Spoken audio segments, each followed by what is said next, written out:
Hey guys, Ambassador Kosh here.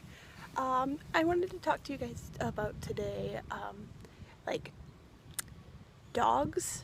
I have my dog here, Jade, and she's a very good girl. But I wanted to let you guys know about a couple things that you probably should know if you have a dog, or if you walk your dog around other dogs. Because with Jade, she has a problem where she can't walk with other dogs, be near other dogs, because she will eat them. She's killed cats, she's killed birds, bunnies, but luckily no dogs yet, hopefully never. So this is a gentle leader. It's not a muzzle. She can open her mouth, she can put stuff in her mouth. It's so I can pull her head and guide her. And she's very well trained on this. And instead of walking in front like most owners do, you don't want to train your dog like that. If you do have your dog trained like that, that's fine.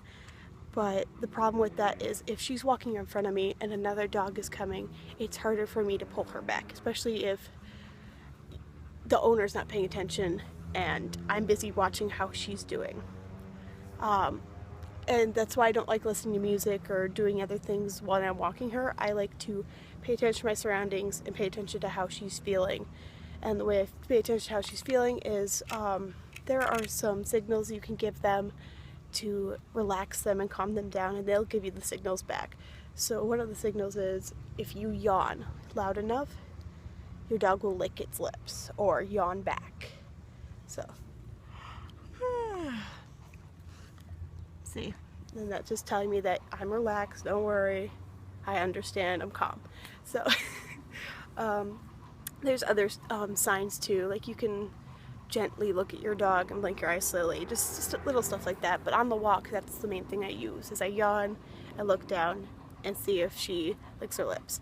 When you yawn, you have to make a loud enough noise for them to hear it, because they're not going to be looking at you unless your dog is like really well trained and is like staring at you the whole walk. But she does not do that. She likes to look around, sniff, and she does look up once in a while to pay attention. There's another thing I trained her, because she is walking on my side the whole walk.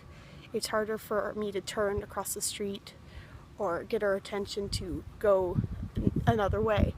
So I make a like hip noise, like a hip, and she will gently gallop or run or whatever in a diagonal across the street with me.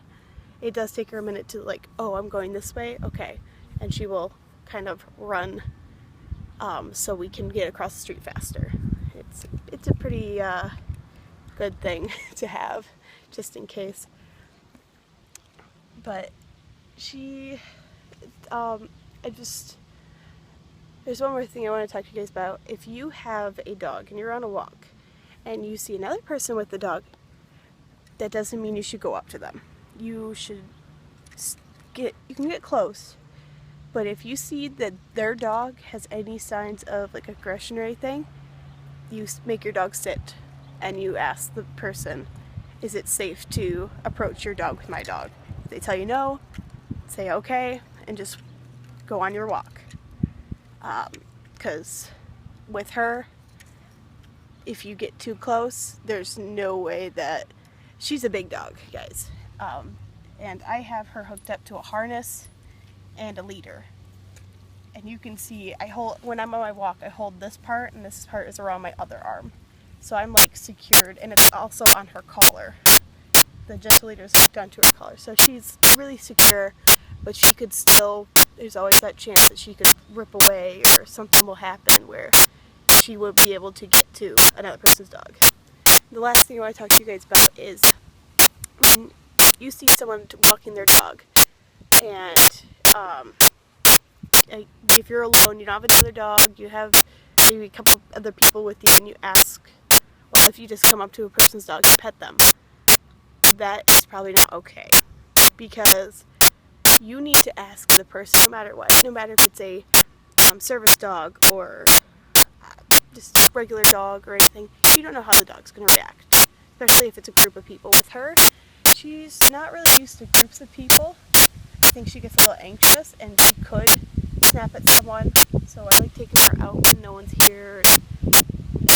When only there's like 2 or 3 people that pet her, it's fine. And another thing you don't want to do is you don't want to pet the dog's head. Dogs do not like their heads pet. They don't like hugs. It just depends on the dog, and if the dog accepts the owner can do that kind of stuff. Like I can do that. She doesn't mind it. She is kind of pulling away because she's like, leave me alone, but she... What? But it just depends on the dog and the owner, because she doesn't quite appreciate me touching her head. She'll start pulling away like that. See, her ears are down. But my male dog Marley, he doesn't mind it. But I hope these tips and stuff were helpful. I might do another video about how I do my commands with her and everything. So, and she doesn't like the gentle leader, but it's a good helpful tool, and she gets used to it. So thank you guys for watching. Like it if it helped you at all. Leave a comment if you have any questions for the next video with Jade. And don't forget to live long and subscribe.